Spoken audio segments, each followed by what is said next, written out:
अस्सलाम वालेकुम नाज़रीन, इन्फो न्यूज़ नेटवर्क के साथ मैं हूँ हिबा बासी।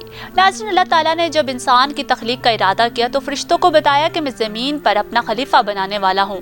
ये सुनकर फरिश्तों ने कहा, तू ऐसे शख्स को क्यों पैदा करेगा ज़मीन पर जो फसाद करे और जब से खून बहाए इंसान को दुनिया में भेजा गया है तब से वो ये काम बखूबी अंजाम दे रहा है और इंसान ने साबित कर दिया। यूँ तो इंसान रोज़ कत्ल आम करता है, अज़ल से लेकर आज तक किसी न किसी बहाने से।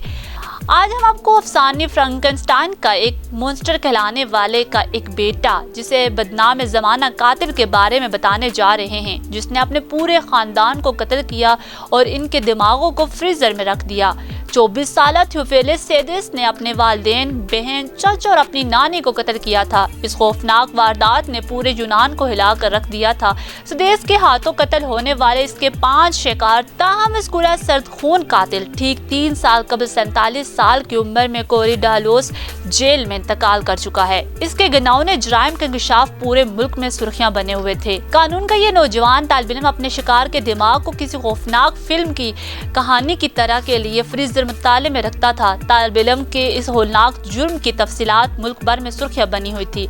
जब सेडिस को शोबा हुआ कि इसका खानदान इसके खिलाफ साजिश कर रहा है तो इसने 1920 मई 1996 को शिमाल मशरकी एंजाइन जजीरे थासोस में ये होलनाक वारदात अंजाम दी। सेडिस ने पुलिस को बताया, वो मुझे मारना चाहते थे लेकिन मैंने पहले इन्हें मारा, वो बीमार थे। सेडिस भला आखिर पकड़ा गया तो इसने अपने जुर्म का इतराफ किया और तफसील से बताया कि इसने लाशों के साथ क्या क्या किया। प्रोटोथीमा ने रिपोर्ट किया कि लाशों के सर कलम करने के बाद सेडिस ने इन्हें खोला और दिमागों को निकाल कर फ्रीजर में रख दिया। इसने पुलिस को बताया कि मैं सिर्फ इंसानी दिमाग की एनाटॉमी की जांच करना चाहता था। इसका पहला शिकार बस इसके 58 साल चाचा विलेसिस थे, जिन्हें इसने झगड़े के बाद एक पहाड़ से नीचे धकेल दिया था। सेडिस ने इनका सर कलम किया ताकि इन्हें मजीद तकलीफ न हो। फिर सेडिस ने लाश को झाड़ी के पीछे छुपा दिया और एक नई कमीज और शिकारी बंदूक खरीदने चला गया। इसके बाद वो घर वापस गया जहां इसने अपने 55 साल वालिद दिमतरेस को गोली मारी, जबकि 48 साल माँ मारिया, 27 साल बहन एमी और 75 साल नानी और मीनियो को चाकू के वार करके हलाक कर दिया। इसके बाद इसने लाशों को टुकड़े टुकड़े करने के लिए एक इलेक्ट्रिक आरे का इस्तेमाल किया और बाकियात को कूड़े की थैलियों में रखकर करीबी शहर कवाला में एक लैंडफिल में फेंक दिया।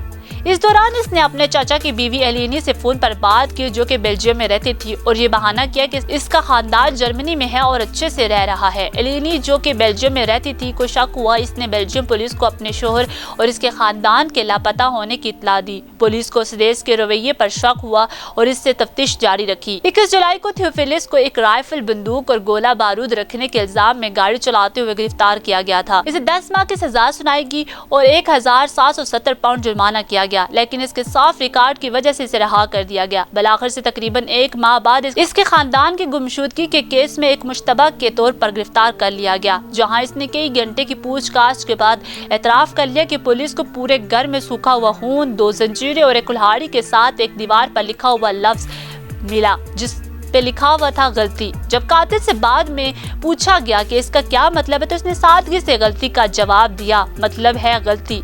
इसने ज्यादा कुछ नहीं कहा, लेकिन तभी महीने के बाद इस वक्त एक अखबार को बताया था कि घर में एक ऐसा खौफनाक और चौंका देने वाला मंजर था जिसे बयान नहीं किया जा सकता। मुतासरीन में से 2 वालिद और वालिदा के सर में गोली मारने से दिमाग की बाकियात दीवारों, गुसल खानों और छतों पर मौजूद थी।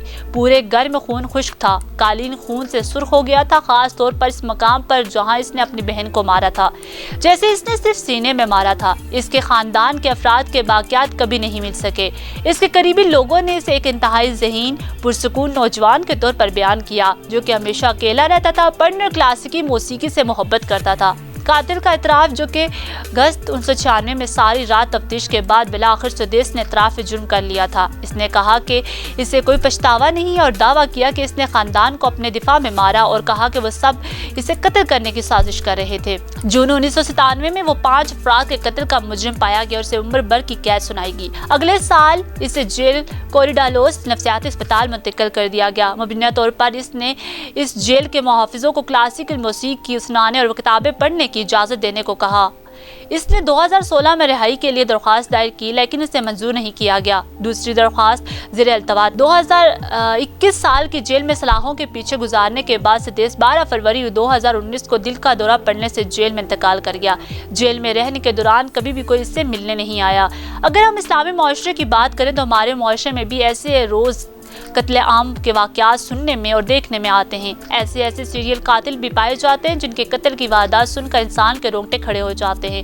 ابھی حال میں جو واقعہ ہوا ظاہر جعفر جس نے اپنے دوست کو تیز دھار آلے سے قتل کر دیا تھا، اور کچھ سال پہلے جاوید نامی شخص جس نے 100 سے زائد بچوں کو قتل کر ڈالا تھا، جس پر ابھی ایک فلم بھی بنائی گئی ہے۔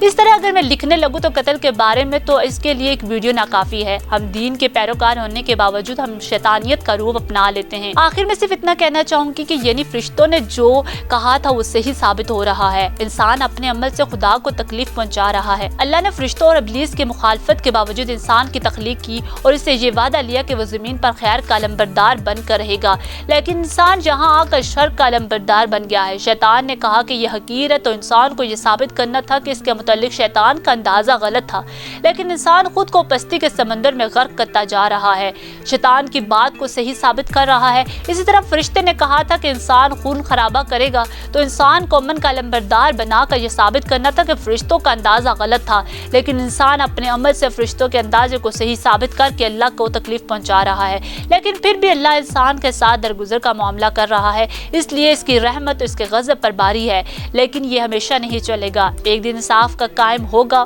اور اس روز انسان کو اپنے کیے پر ضرور پچھتاوا ہوگا۔ فی الوقت کے لیے اتنا ہی، دیکھتے رہیے انفو نیوز نیٹ ورک۔ مجھے دے اجازت، اللہ حافظ۔